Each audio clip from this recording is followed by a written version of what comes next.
Have you ever asked yourself, am I really living true to who I am? You wake up each morning, check your phone, rush into a day full of noise, responsibilities, and expectations. Then by night, you fall asleep exhausted like a machine. But deep inside, there's an emptiness, a quiet voice asking, is this really the life I've chosen to live? You might not say it out loud, but you feel it. That longing for peace, for clarity, for something that feels like home within yourself. And maybe you've noticed this too. The more you try to control everything, the more chaotic life becomes. You plan every detail, hope people will understand you, expect things to go the way you imagined. But life doesn't follow a script. People don't act how you wish. Outcomes don't unfold the way you hoped. And that's when the anxiety creeps in, the disappointment, the sense of being stuck. But what if? What if the peace you seek begins the moment you let go of control and start living like water, flowing with the current of awareness? Maybe what you truly need right now isn't more people around you, but more stillness within you. We often think we need someone to talk to, someone to love us, someone to walk beside us. But sometimes, it's in the loneliest moments that something deeper awakens. Not something new, but something ancient within you, something pure, something untouched by expectations or roles or pressure to be anything. That version of you is waiting to be remembered. And that's where this journey begins. The 13 Buddhist principles in today's video aren't abstract theories. They're practical ways to come home, to come back to your breath, to your inner stillness, to who you really are underneath it all. Each principle is a doorway into a life that doesn't need to be forced, escaped, or fixed. Just paused, listened to. So now, let's take this journey slowly, gently, deeply. 1. Cultivating loving kindness, the power of a soft heart. Have you ever gone completely silent just because you saw a stranger crying? Or walked into a room full of people you didn't know and still felt your heart soften because you could sense that everyone there was carrying something heavy? That's often where loving kindness begins. Not in grand gestures, not in big declarations, but in those small, quiet moments when your heart feels something without needing to explain it. The Buddha once said, "A heart of loving kindness is a heart without hatred."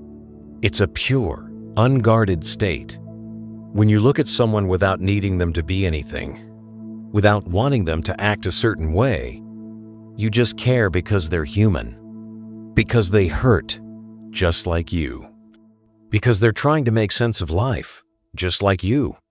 In the Metta Sutta, the discourse on loving kindness, the Buddha teaches us to radiate love the way a mother loves her only child, not because the child is perfect, but because the child exists. And that's enough. Imagine if we all loved like that. No conditions, no strings. How much softer this world could become. But let's be honest. In today's fast-paced world, loving kindness can feel like a luxury. People are tired. Hearts are hardened. Arguments break out over a glance, a comment, a misunderstanding. Harsh words fly online. Cold eyes pass each other in real life. These are signs of hearts that have forgotten how to stay open. But loving kindness isn't something we have to go out and find. It's already inside us. We just close the door sometimes. Because we've been hurt. Because we've been taken advantage of. Because it's been so long since someone was kind to us. So we guard ourselves. We lead with logic. We become sharper, but less at peace. There's a story from the Buddhist tradition. A monk once asked the Buddha, "Blessed One, I want to have a peaceful heart. But I keep getting angry when people hurt me. What should I do? The Buddha smiled gently and said, practice loving them before they hurt you. You see, loving kindness isn't a reaction. It's a choice, not something you give only when others are kind to you. It's a decision to see beyond people's actions, to the pain they carry, to the karma they're still bound by, to the stories they've never told anyone. And when you choose to cultivate loving kindness, in your thoughts, your words, your gaze, something begins to shift. You don't need to preach peace. Your presence becomes peace. Loving kindness isn't weakness. It's strength, deep inner strength. Only those who are strong inside can open their hearts in a world full of pain. Only those with inner light can look at others without judgment. And only in the presence of loving kindness do we begin to truly feel alive. Not just surviving, but living. In the West, people often talk about kindness. But in Buddhism, metta is something deeper. It's not politeness. It's not niceness. It's a raw, sincere energy from a heart that's free from ego, a heart that gives without needing to receive. That sees itself in others because deep down, we're not separate. And when you live from loving kindness, something magical happens. Your vision softens. Conflicts shrink. Things that once made you angry now awaken compassion because you stop asking, who's right? And start wondering, are they hurting? That's the heart of metta. Seeing the suffering behind the behavior and meeting it not with judgment, but with grace. Seeing the human underneath the mask and responding not with defense, but with openness. When loving kindness is alive in you, life becomes sacred again. You don't need to be rich. You don't need to be impressive. You just need a heart that can still care. And that is the greatest wealth of all. When you begin to live from metta, you begin to heal. Not by making others better, but by becoming softer with them. And it is within that softness that the path back to inner peace quietly reveals itself. A peace that no one can take from you. 2. Returning to the breath, the anchor of the present moment. There are days when everything moves too fast. Messages flood in, deadlines pile up, the calls, the noise, the constant demands. And in the middle of all that motion, have you ever felt like your heart was drifting away? Not drifting in a peaceful way, like floating down a calm stream, but more like a leaf caught in the wind, unsure of where it's going. We often believe that to find peace, we need to escape somewhere quiet. A vacation, a break, or at least a few days off. But the truth is, there's something always here, closer than thought, softer than sound, something that, if we simply remember to return to it, can calm the entire world inside of us. That something is the breath. In Buddhism, the breath isn't just a biological function. It's a bridge between the body and the mind. It's our most reliable anchor, keeping us grounded when life feels like a storm. The Buddha taught in the Satipatthana Sutta, breathing in a long breath. Know that you are breathing in a long breath. Breathing out a short breath. Know that you are breathing out a short breath. That's it. Just that simple awareness. But within that simplicity lies a whole art of mindful living. The breath doesn't live in yesterday. It doesn't exist in tomorrow. It only lives right here, right now. So every time we return to the breath, we're also returning to the present moment, to this moment, to ourselves, not the version shaped by the past or the image we chase in the future, but the real, breathing, feeling human that's alive right now. There's an old Zen master who once said, "We don't need to control the breath. We need to let the breath guide us home." Because when we feel anxious, the mind often runs backward, searching for mistakes, or leaps forward, trying to predict what could go wrong. But the breath never leaves. It stays, like a quiet friend, just waiting for us to notice it again. Sometimes healing doesn't begin with advice or answers. It begins with one deep breath, one moment of stopping, one soft acknowledgement. I'm here, right now, and that's enough. In meditation practice, there's a simple phrase: breathing in, I know I am alive. Breathing out, I smile to this life. That's all. But that small shift changes everything. Because in a world where everyone is rushing, the one who pauses is the one who's truly living. In a culture obsessed with proving oneself, the one who returns to the breath is the one quietly learning to let go of the ego. The breath is also where we can take shelter when emotions rise, when anger boils, when anxiety spins, when sadness floods in. If we can just remember to come back to the breath in those moments, we're already one step removed from being swept away.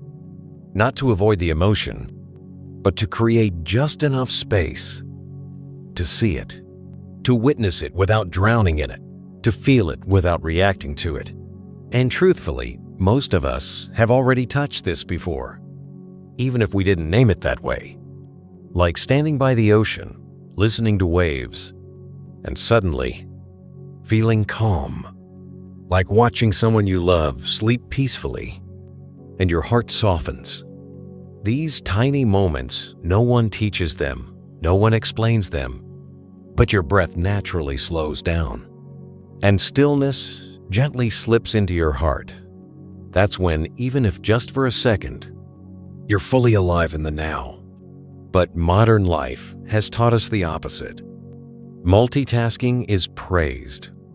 Thinking fast is seen as intelligence. Being constantly busy is mistaken for success. Buddhism teaches something else entirely. Only the one who knows how to stop can see the path. Real strength isn't doing everything. It's knowing when to pause. And the first place to pause is always the breath. You don't need anything. No new environment. No money. Just your presence with every inhale and every exhale. With steady practice, the breath becomes the anchor of your awareness. It holds you steady when emotional waves rise.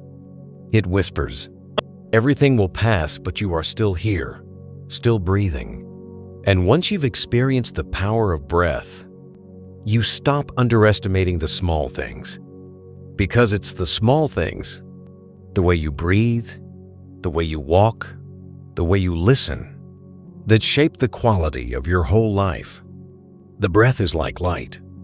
You can't see it directly, but through it, everything becomes clear. In a world that's always changing, your breath is the one place you can always return to. It won't solve all your problems, but it will give you the steadiness, the clarity, and the calm needed to face them.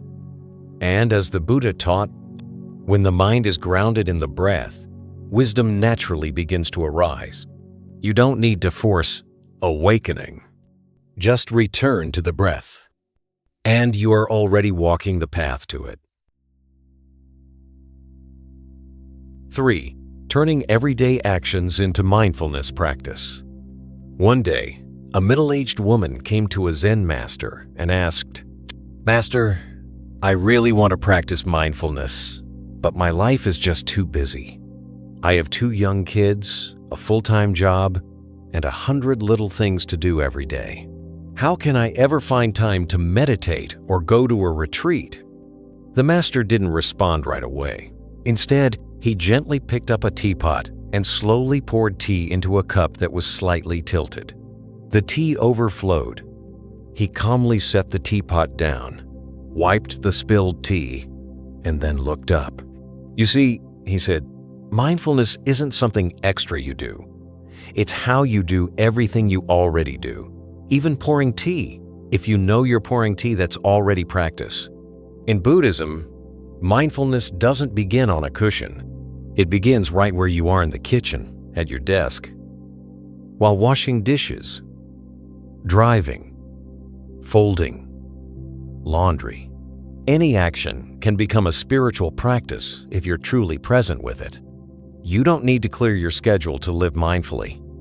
In fact, a busy life is the perfect training ground.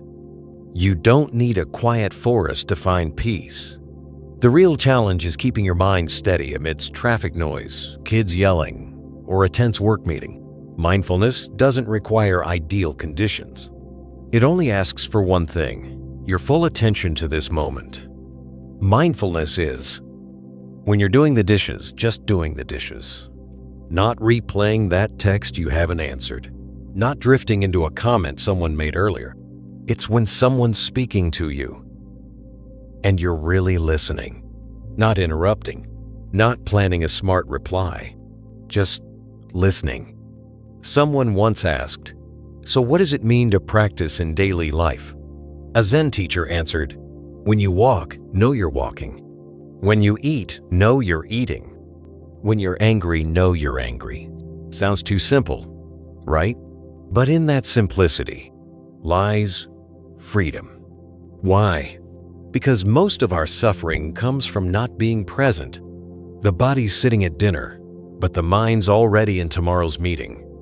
Your mouth is talking to your child, but your mind is scrolling messages. And just like that, days, months, years pass, and we realize we've been living without really being there. When you live mindfully, even the smallest actions become meaningful. Wiping down a table can feel sacred if done with awareness. Walking to your car becomes meditation if you feel each step. Every action becomes a gentle reminder, I am alive, I am here. The Buddha said in the Satipatthana Sutta, when walking, know you are walking. When standing, know you are standing. When lying down, know you are lying down. Every movement is a chance to return to yourself. You don't need to wait for a retreat, because life is the longest retreat. And when practiced consistently, you start to realize something profound. Spiritual growth doesn't come from big, grand gestures. It comes from the tiniest things: how you wash your hands, how you open a door, how you sit down in a chair. If done with awareness, these tiny things can wash away ignorance. The world outside won't slow down. But if you slow down inside, you start to see how far you've been swept away. When the mind is present, work becomes less stressful. When you're aware, your words become gentler. When your heart is still, even a chaotic life feels meaningful. There's an old story. A young monk was assigned to sweep the temple courtyard each morning. At first, he treated it as just another chore. But one day, the old master asked, "You're sweeping with your body, but where is your mind?" From that day on, the monk swept with full presence, paying attention to each motion, each leaf, each breath. And over time, not only did the courtyard become cleaner, his heart became clearer. 2. Someone who lives mindfully isn't necessarily slow. They just live deeply. It's not about doing less. It's about not letting the mind scatter. Whether working in an office, parenting, or cooking dinner, the mindful person shows up fully for each task. That is practice. That is meditation in daily life. When every action is lit by the light of mindfulness, your life becomes the path. No need to escape the world. Just return fully to each moment you're living. And when you live like that, you start to understand how true the Buddha's words really are. Mindfulness is the one path that leads to the end of suffering. 4. Sit with yourself. Instead of escaping into distractions, something strange is happening to many of us every single day. All around, there's constant noise. Notifications, emails, background music, podcasts playing, videos auto-starting. The modern world has made it so easy to escape. Escape loneliness with a song. Escape emptiness with a scroll. Escape from ourselves by staying endlessly busy. But the more we run, the further we drift from who we are. The Buddha once said, "There is no path to happiness. Happiness is the path. And that path begins when we stop running, just long enough to notice. Maybe what's exhausting us isn't the job, or the people, or the to-do list. Maybe it's the fact that we're no longer present with ourselves." Here's a question we rarely ask in the middle of our day. How is my mind doing today? Not, how's work? Or, how's my bank account? But, the mind, that quiet place inside, how's it really feeling today? In Buddhist practice, there's a powerful concept called stopping and resting, or resting in presence.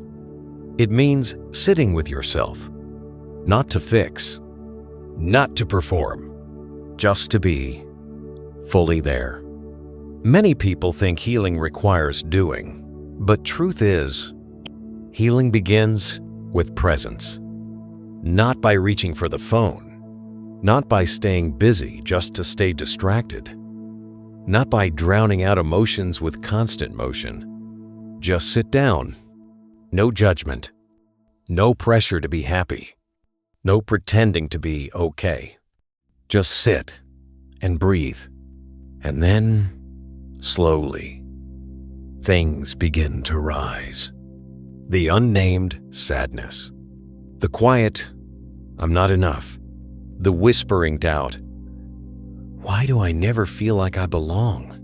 All of it comes up not to weaken us, but because it's finally safe to be heard. The Buddha didn't teach us to avoid suffering. He taught us to look straight at it with mindfulness. Because it's in that brave moment when we sit with ourselves that we start to see we're not empty. We've just stopped listening to ourselves. A Tibetan teacher once said, "Modern people don't lack tools. They lack an inner anchor. And that anchor, it's not something you can find out there in the world. It begins when you stop. Stop long enough to see your sadness without turning away. Stop to feel the fear without shutting it down.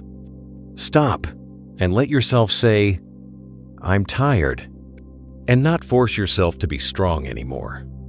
Everyone's been alone before, but not everyone knows how to sit with themselves. That's the difference. Sitting alone is easy. You just need to be physically by yourself. But sitting with yourself means being still, without distractions, without numbing, without needing to escape. Some Buddhists have shared during retreats, "Every time I sit still, my mind gets chaotic. I remember painful things. I feel anxious and unsettled." That's normal, because the mind has rarely been allowed to rest. And once we give it space, it starts to release. Just like murky water, it can only become clear by being left alone. At first, it's still cloudy, but over time, it settles. So don't be afraid of the silence. Don't be afraid of being alone, because silence isn't the enemy. It's a mirror reflecting what's really going on inside. And if there's hurt in there, then that stillness is the first doorway to healing. Not by doing something big, but simply by sitting down and stopping. And when we do that, even for just a few minutes a day, we begin to rebuild a relationship with ourselves. We're no longer strangers to our own hearts. We no longer need the world to keep us busy, just so we don't have to think. Because by then, we've grown strong enough to sit calmly in the middle of a storm. The Buddha taught, When the mind is peaceful, the world is peaceful. If you want the world to feel less chaotic, start by finding stillness inside. And that stillness, it doesn't come from outside. It comes from the courage to sit, to do nothing, and to listen deeply to what's within.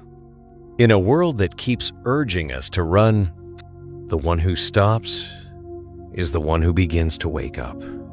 You don't need to travel far. You don't need deep philosophy. You just need to show up fully for this very moment. And that presence is enough to begin healing. 5. Accept what is and change what can be changed. There are days when one question just loops in the mind over and over again. How did things end up like this? And so we sit in a cycle of regret, going in circles with thoughts like, it should have turned out differently. If only I had, if only they didn't. But life, like a river, doesn't stop and wait for us. No matter how confused, frustrated, or resistant we feel, the current keeps moving. And at some point, whether through tears or through long, quiet stillness, every one of us has to learn a lesson that life will patiently offer until we truly understand it. Accept what island and change what can be changed. One day, after a meditation session, an older Buddhist practitioner sat down and shared something from the heart. I've been a perfectionist all my life. Things had to be right. People had to be right. I had to be right. But then my daughter married someone I couldn't accept. I resisted. I argued. I tried everything. And in the end, I lost my relationship with her. Now I'm alone. And the question that won't leave me is, I was right, but was I happy? That's the price of not knowing how to accept. And what's even more painful is that so much of our suffering doesn't come from the situation itself, but from refusing to accept that the situation has already changed. In the Four Noble Truths, the Buddha taught, the root of suffering is attachment. Attachment to outcomes. Attachment to how things used to be. Attachment to an image of who we thought we were. And when reality doesn't match that image, we resist, we cling, we fight. But paradoxically, the more we fight, the deeper we sink. Like someone drowning. The more they flail and panic, the more the water pulls them under. Only when they stop resisting, breathe slowly, and float with the current can they reach calmer water. Acceptance doesn't mean giving up on your dreams. It doesn't mean approving of the pain or injustice you've experienced. It means you stop arguing with the past. It means realizing some things are no longer in your hands. And that's exactly why you need to preserve your strength for the things that are still in your hands. There's an old story. A man was lost in the desert. In the dry heat, he found a small pouch filled with black stones. Disappointed, he muttered, "This won't help," and threw away a stone with every step he took. Later, when he finally made it out, he saw the stones clearly under the sunlight. They were precious gems. He had thrown away most of them, simply because he didn't know what they were. Life can be like that. When we stay stuck in resistance, always wishing things were different, we might be tossing away the most precious parts of life, the present moment, our relationships, and even ourselves. So no acceptance is not weakness. It's courage. It's the strength to look life in the face, even when it's not what we wanted, and not let the heart grow bitter. It's the willingness to keep walking, even when you know things won't return to the way they were. And only when the heart is softened by acceptance can actions come from wisdom, not reactivity.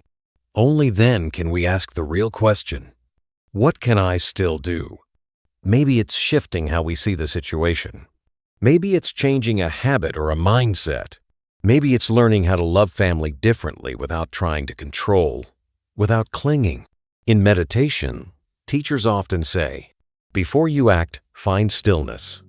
When the mind is still, the path becomes clear. Without stillness, we don't act, we react. And reaction, more often than not, leads to hurt. Acceptance doesn't take away your agency. It creates space to see clearly, to choose from calmness, not fear, to act from understanding, not pain. Because when we accept the moment as it is, we stop being victims of life. We become its companions, wise enough to see what's worth holding on to, what's okay to let go of, and what, no matter how much we want it, has already run its course. In the end, acceptance doesn't make us smaller. It opens the door to a new life, a life where nothing needs to be perfect. Only a heart, spacious enough to hold what is, and awake enough to transform what can still be. 6. Let go of the illusion of control. There's a truth many people take years to realize, and sometimes it only hits after life breaks them open. No one is really in control of this life. We all love the feeling of being in charge. We love to make plans, map things out, predict what's coming next. So, we build mental blueprints for how life should go. That person will always stay. That job will always be stable. Life at 30 will look like this. Life at 50 will be like that. But life doesn't care much for the maps we draw in our minds. One unexpected event, one midnight phone call, one door slamming shut without warning, and suddenly we're left stunned, angry, lost. Why didn't things go the way I planned? But here's the truth. Were they ever really in our control to begin with? In the Anika Sutta, the Buddhist teaching on impermanence, he reminds us, all conditioned phenomena are impermanent. Everything arises and fades. Every form eventually changes. And suffering doesn't come from the change itself. It comes from resisting the change. Our mind clings. It shouldn't be this way. They should have behaved differently. This wasn't supposed to happen. And that clinging is where the suffering begins. After a Dharma talk once, a young woman shared this. I always wanted my life to be neat and in order, but the more I tried to control everything, the messier it got. I tried to manage everything, my loved ones' emotions, the outcomes at work, even my children's future. But the more I tried, the more exhausted I became. It's a story many can relate to. Trying to control everything from the tiniest detail to the grandest plans is like trying to grasp water with a clenched fist. The tighter you squeeze, the faster it slips away. Only when the hand relaxes can we actually feel the coolness of the water. There's a beautiful metaphor in Buddhism. The mind is like a raft. We use it to cross the river, but we're not meant to carry it on our back forever. We use control to get through difficult times, but we're not meant to hold on to everything so tightly that we forget how to breathe. Here's the irony. The more someone tries to control everything, the less freedom they actually have. They constantly brace themselves, trying to keep things just right. And when life deviates from that script, they fall apart. But the one who learns to let go feels lighter, because they're no longer gripping things that were never theirs to hold in the first place. You can't control the weather, but you can choose to carry an umbrella. You can't control other people, but you can choose your response. You can't make someone stay, but you can choose to keep compassion alive in your heart. A Zen master once said, "Freedom doesn't come from everything going your way. It comes from no longer being bound by needing it to." Why? Because when we release the illusion of control, the mind begins to learn the deeper lesson of flowing with life. This doesn't mean giving up or becoming passive. It means doing your best, then letting go of the outcome. It means planting wholesome seeds, and then learning to smile, no matter when or how the fruits come. It's like growing a tree. You can till the soil, water it, nurture it daily, but you can't yank the tree upward to make it grow faster. And you can't order the weather to cooperate. All you can do is care for it with a sincere heart, and then let nature take its course. In the Dhammapada, the Buddha taught, there is no greater enemy than the untamed mind, and the mind becomes most restless when it tries to control what is beyond its reach. The liberated mind, by contrast, is the one that sees clearly, understands deeply, and lets go. Letting go doesn't make us lose anything. In fact, it gives us something back, ourselves. A version of us that's lighter, deeper, less fearful, less dependent. And from that place, everything we do feels more free, because we're no longer tied to outcomes or disappointments. When we finally realize that life isn't something to control, but a current to flow with, that's when the mind begins to mature, from control to acceptance, from demanding to gratitude, from tension to ease. And in that shift, we don't become passive. We become present. We become aware. We become free. 7. Breaking the cycle by breaking old thoughts. Have you ever felt like your life keeps repeating the same storyline? People come and go, but the pain feels all too familiar. The situations may change, but the emotions don't. Same disappointments, same feeling of being misunderstood, same cycle of hope and heartbreak. It's like living in a movie where the main character keeps making the same mistake. Only difference is, this time, the names are different. The setting has changed, but the ending, it looks a lot like the last one. The truth is, most of these cycles in life don't begin on the outside. They start with a thought, a familiar thought, a quiet voice in the back of your mind that says, I'm not good enough. They're going to leave me. Everything always falls apart. I'll never really change. Those thoughts seem small, but they repeat so often, they become beliefs. And once a belief takes hold, no matter how beautiful reality may be, it's hard to see it clearly because the lens is already tinted by those old thoughts. The Buddha once said, "We are what we think. With our thoughts, we make the world. With a pure mind, happiness follows like a shadow that never leaves." Dhammapada, verses 1-2. This isn't just a moral teaching. It's a deep psychological truth. Every thought is like a seed planted in the soil of the mind. If that seed is fear, resentment, or self-blame, then what grows from it cannot be peace. A lot of people think changing their life means changing their job, their house, their relationships. But the most lasting change? It starts with one thought. Instead of asking, "Why does this keep happening to me?" try asking, "What belief is my mind still holding on to?" Because sometimes the reason we keep reliving the same pain isn't because karma hasn't run its course, but because the mind keeps replaying the same old story. A woman once shared during a retreat, "I always feel like I'm not good enough. Even when people compliment me or I achieve something, I still feel small, like I'm lacking something." When asked, "Where does that thought come from?" she paused and then said, "When I was little, my parents often compared me to others. After a while, I started believing I was never enough."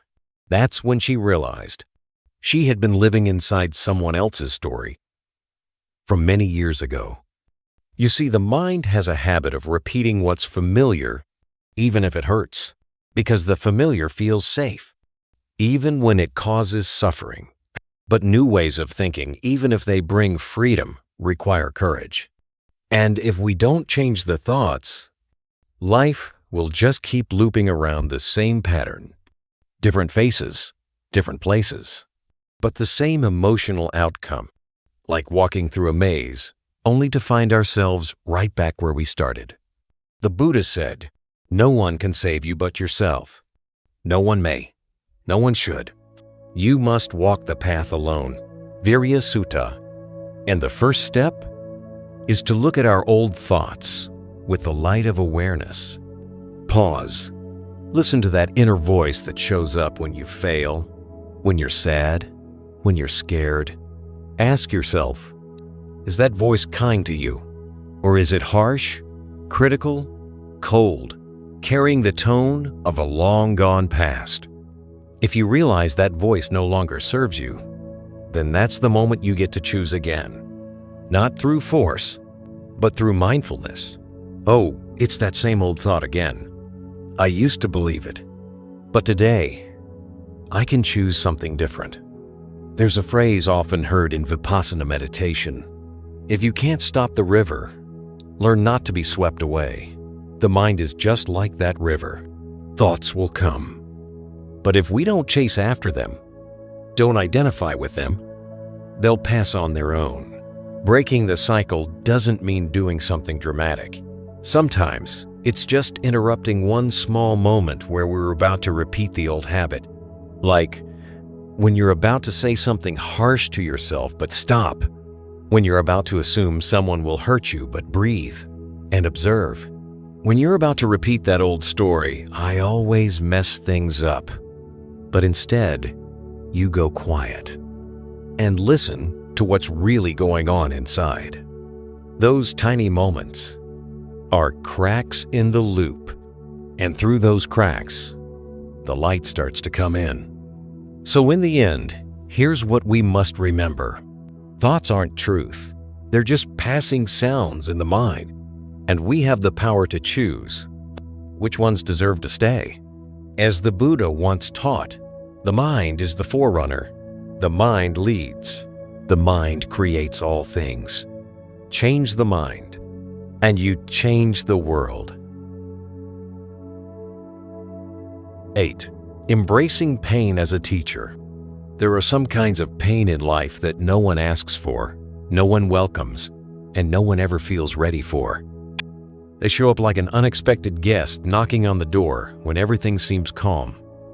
A shock, a loss, a word that shatters trust. Someone walks away, and we weren't prepared. And the first reaction, almost always, is resistance. I can't believe this just happened. I can't accept that they've changed. Why me? But after the tears, after the struggle, after the questions have been asked 100 times with no clear answers, there's often a silence. And in that silence, something surprising can begin to show up. A different way of seeing the pain not as an enemy, but as a teacher. In Buddhism, there's a truth that's not easy to accept. Suffering is the gateway to awakening. Not because we have to suffer in order to grow, but because when there's nothing left to cling to, the mind finally starts to look inward. Just like a seed, it has to break open in the dark, buried in the soil, drenched in rain before it can sprout. Pain is like that. It doesn't come to destroy us. It comes to crack something open so the light can get in. There's an old story about a young monk who lost his mother while he was away in training. He couldn't return for the funeral.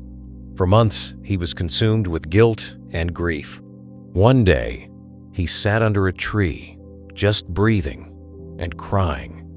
An elder monk walked by. He didn't say anything, just sat next to him. When the tears slowed down, the old teacher quietly said, "You've lost your mother, but if you don't face this pain mindfully, you might also lose your heart.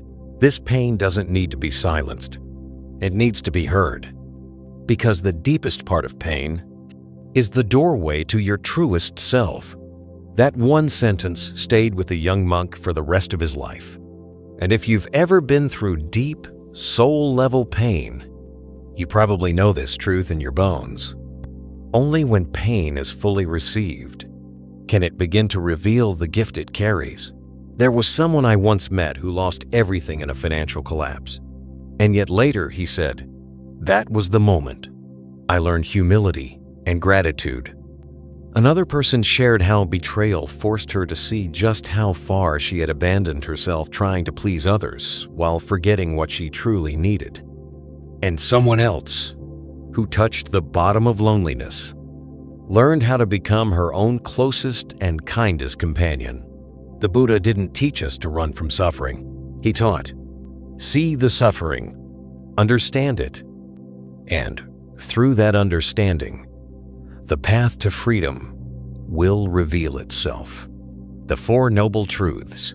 So, the first step is not to stop the pain.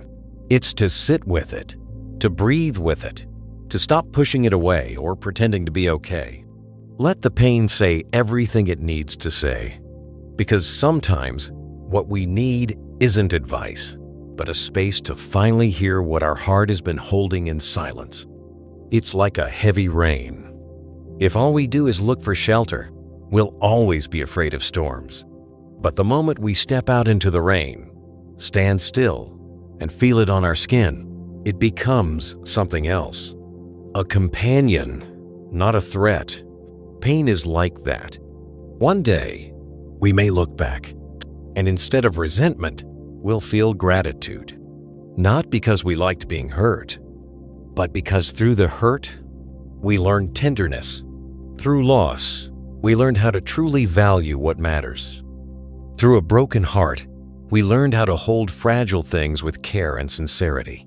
There's a quiet wisdom only those who've suffered will understand. Peace doesn't come from never being hurt. It comes from walking through the hurt with mindfulness and not letting it harden us or make us bitter. Pain, when it's met with awareness, doesn't leave scars. It leaves wisdom. So if you're in a season of brokenness right now, remember, you're not broken. You're opening. You're not being punished. You're being called back to yourself. You don't need to rush to heal. Just stay. Stay with the feeling, the truth, the tenderness that's here. Because right there, in that raw, quiet place, something new is beginning to grow. 9. Letting go of the old self so you can be reborn from within. There are parts of us that are just outdated, and yet we still hold on to them. Not because they still serve us, but because they feel familiar. Familiar thoughts, familiar roles we've played, familiar voices in the back of our mind whispering things like, I'm not good enough. I always mess things up. This is just who I am. But the truth is, no one is born thinking that way. That image of ourselves, it was shaped over time by other people's judgments, by painful experiences, by moments we fell down and no one was there to help us back up. And slowly, we start to believe, this is me. We believe it so deeply that we don't even question if we could be anyone else. We stop imagining a different version of ourselves.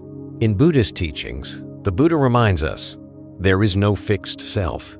The self, this idea of me, is just a collection of 5 ever-changing elements: body, feeling, perception, mental formations, and consciousness. But the suffering begins when we cling to that idea of a solid, unchanging self like it's the ultimate truth. There's a beautiful image from meditation practice. The mind is like a mirror. Over time, dust gathers on it. And that dust is our memories, our wounds, the labels others placed on us and that we started to carry as our own. Eventually, we stop seeing who we truly are. We only see the distorted version blurred by all that dust. But here's the thing, the mirror is still a mirror. All it needs is a gentle wipe and the light will shine again. And that wiping, That's the process of letting go of the old self. It's not easy, because those old identities once helped us survive. A person who is abandoned might have built a cold exterior just to avoid being hurt again. Someone who was constantly criticized might strive for perfection so no one can point out their flaws. Another might wear a cheerful mask so others never see the sadness underneath. These selves, they helped us make it through. But at some point, they start to weigh us down. Like a suit of armor that once protected us, but now keeps us from feeling anything real. And we start to ask, why don't I feel alive anymore? Why do I feel like a stranger to myself? It's because under all the performances, the real self is buried. Letting go of the ego doesn't mean becoming someone else. It means returning to who you were before the world taught you how to hide. It's removing one layer at a time. The tension, the pretending, the pressure to be someone you're not.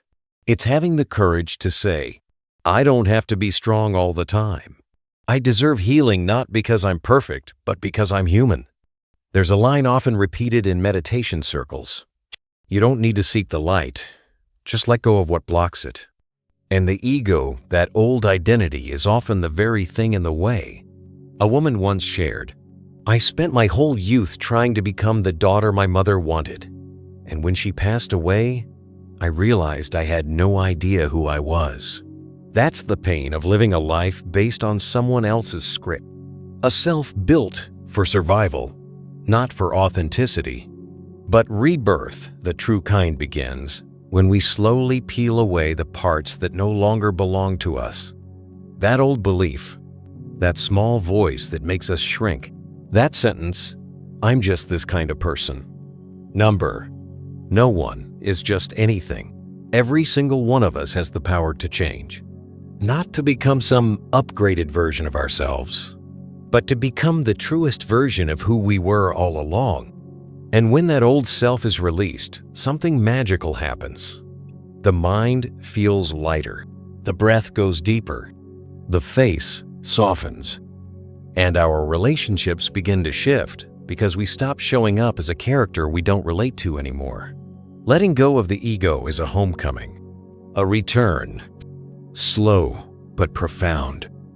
You don't have to force it. You don't have to find yourself. You just need to gently walk away from the things that were never truly you.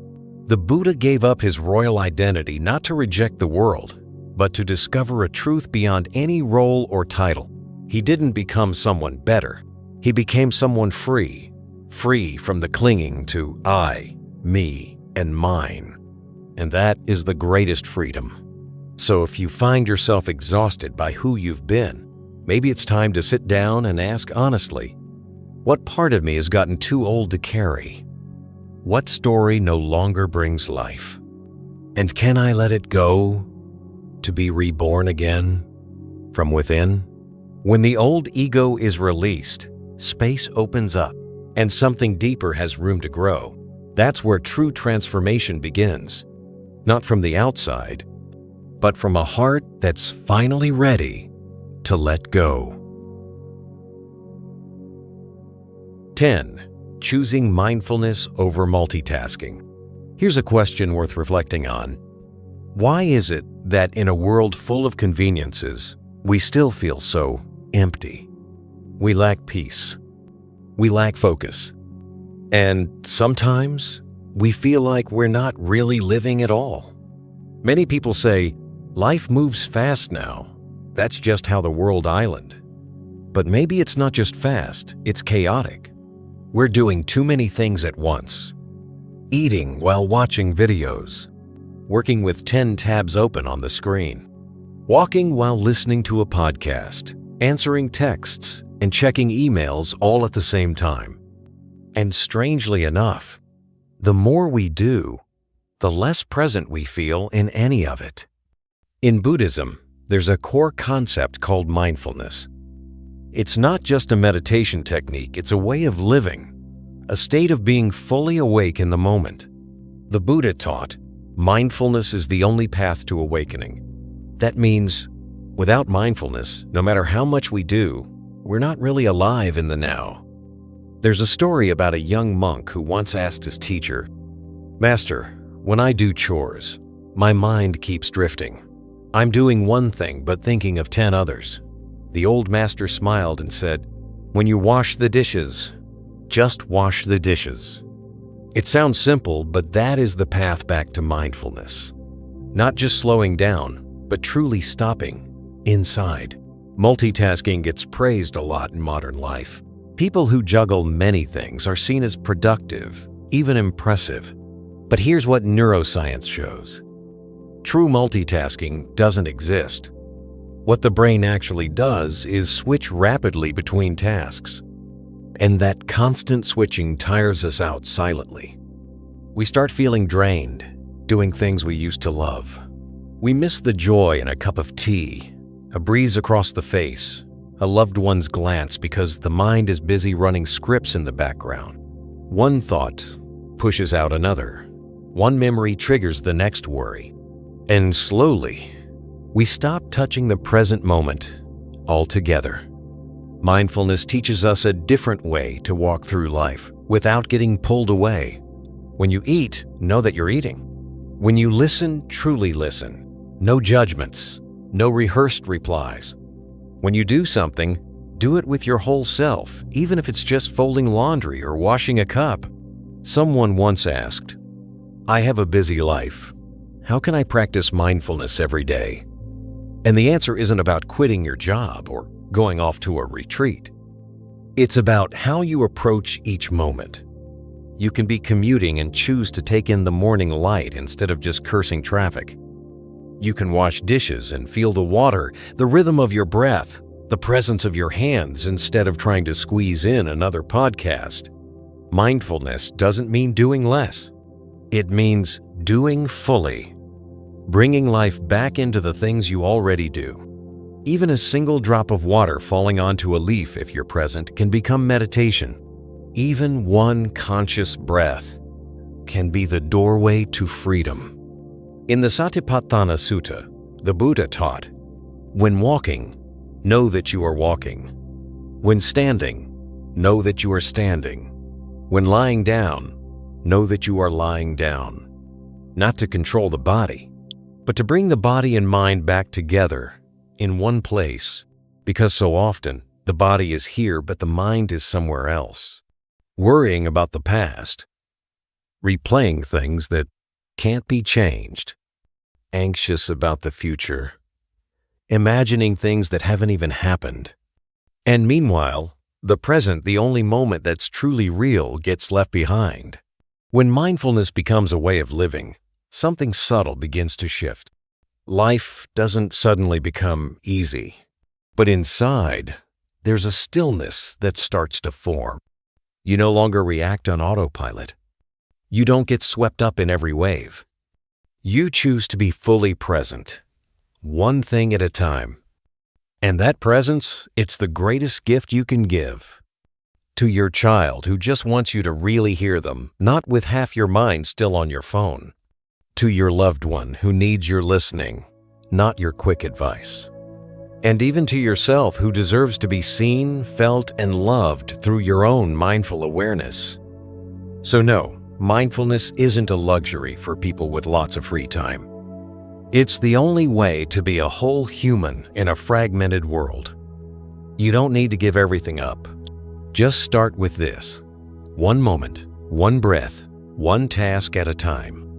And as your presence deepens, as your mind slows enough to witness what's really going on inside, a new doorway begins to open. The doorway to wisdom and to loving kindness. 11. Simplifying life so the spirit can breathe again. You know those days when your heart just feels tired and you can't quite say why? Everything seems fine on the surface. Work's okay. The house is in order. Family and friends are still around. But there's this heaviness in the air. Like you're carrying a backpack full of stones inside. And you don't even remember when you put it on. And sometimes, when we stop and really look at what's weighing us down, we realize maybe life isn't all that hard. Maybe we're the ones holding on to too much.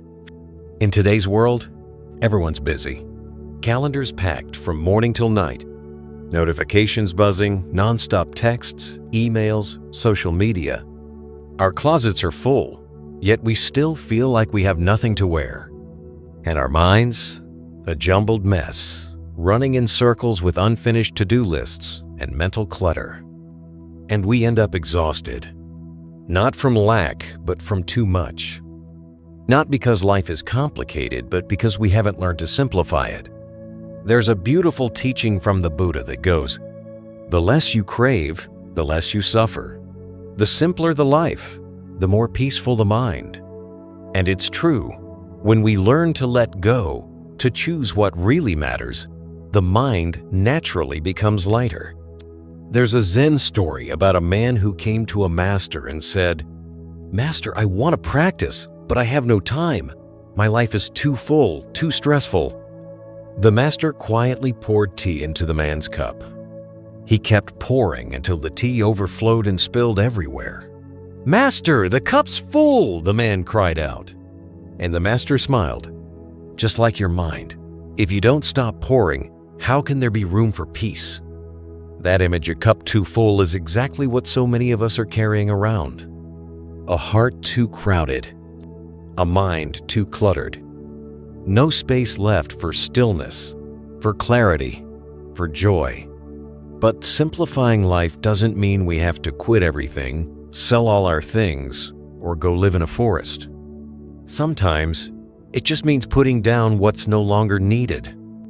Letting go of the relationship that's run its course. Releasing an old expectation that keeps disappointing you. Finally, dropping a comment someone made years ago that you've carried like a weight ever since. Every little thing we cling to adds to the tangle of the heart. And day by day, it pulls us further from ourselves. There's a kind of freedom that doesn't come from money or free time, but from the ability to simplify life from the inside. To say, I can't do it all. I don't need to know it all.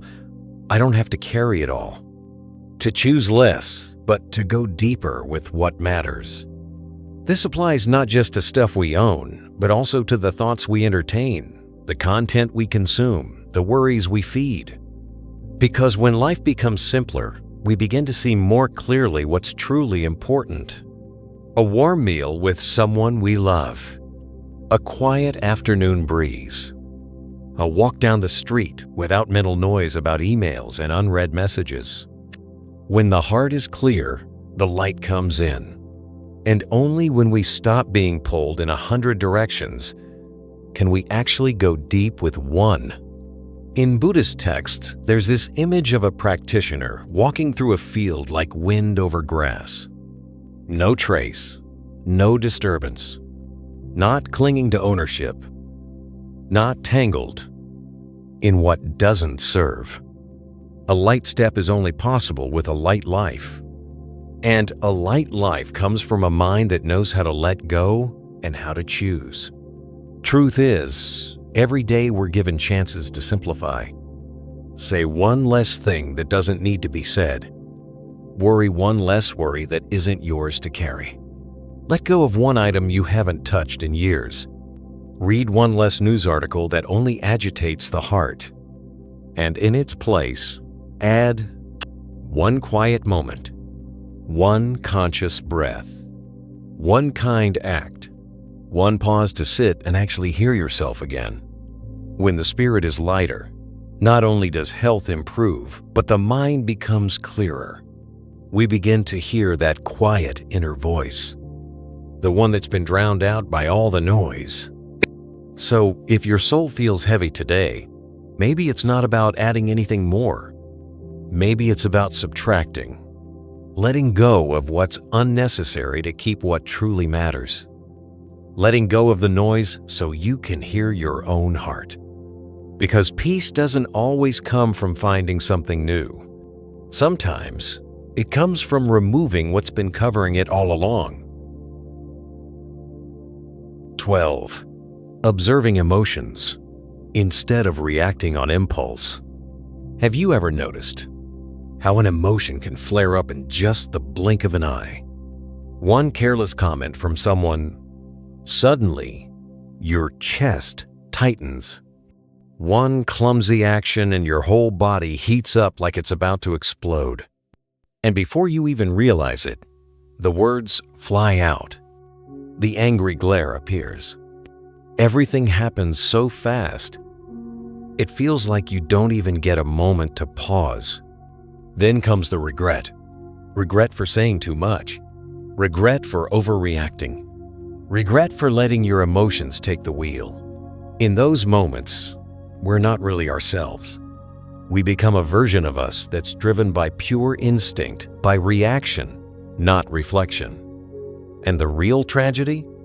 Those reactions can sometimes leave scars deeper than we realize. There's a line in the Dhammapada that says, "To conquer others is small, but to conquer yourself, that is true greatness." And most of the battles worth fighting don't happen out there. They happen in here, between our emotions and our mindfulness.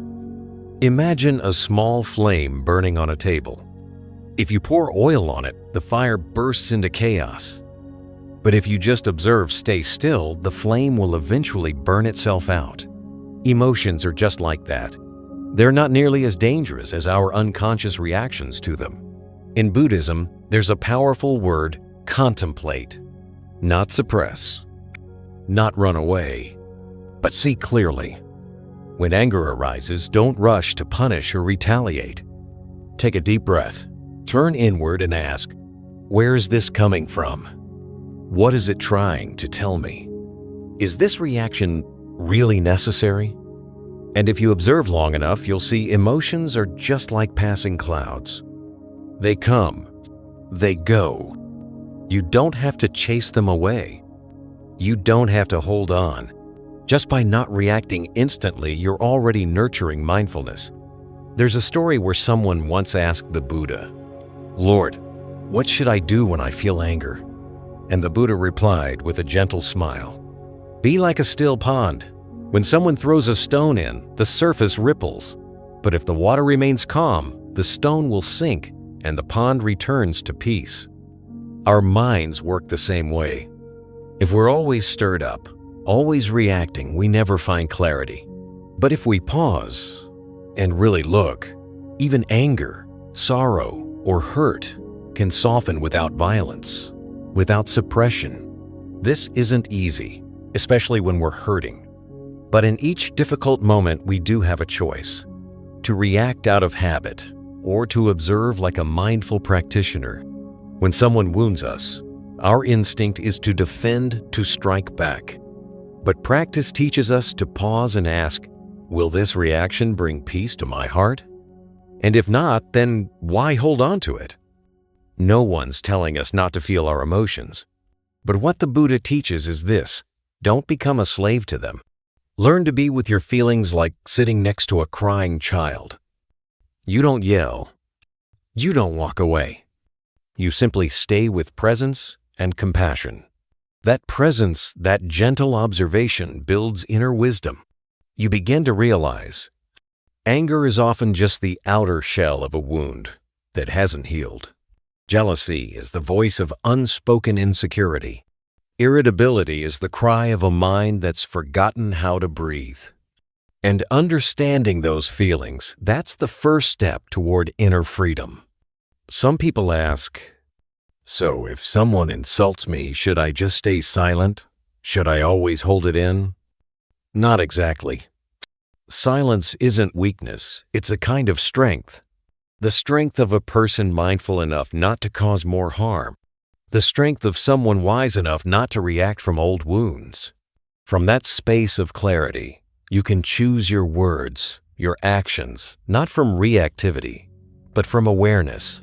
So next time a strong emotion arises, try pausing just for 3 seconds. 3 seconds to breathe. 3 seconds to step back. 3 seconds to ask, what's really happening inside me right now? You might find that the anger is just a scared child crying out to be seen.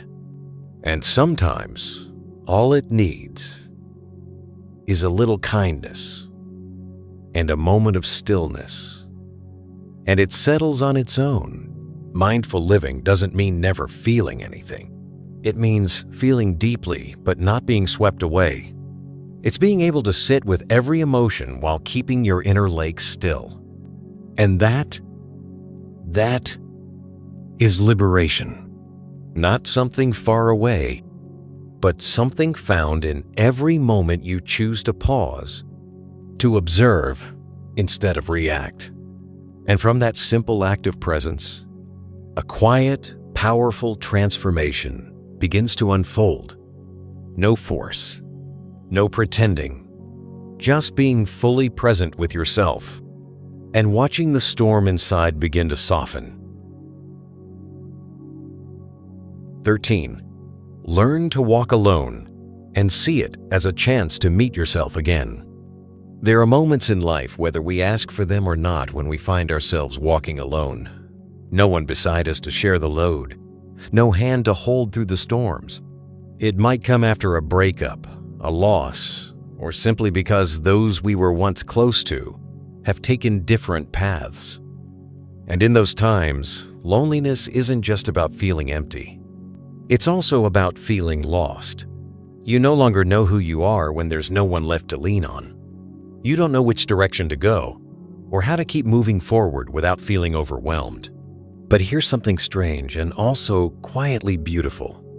Sometimes it's in the most solitary moments that we begin to truly meet ourselves again.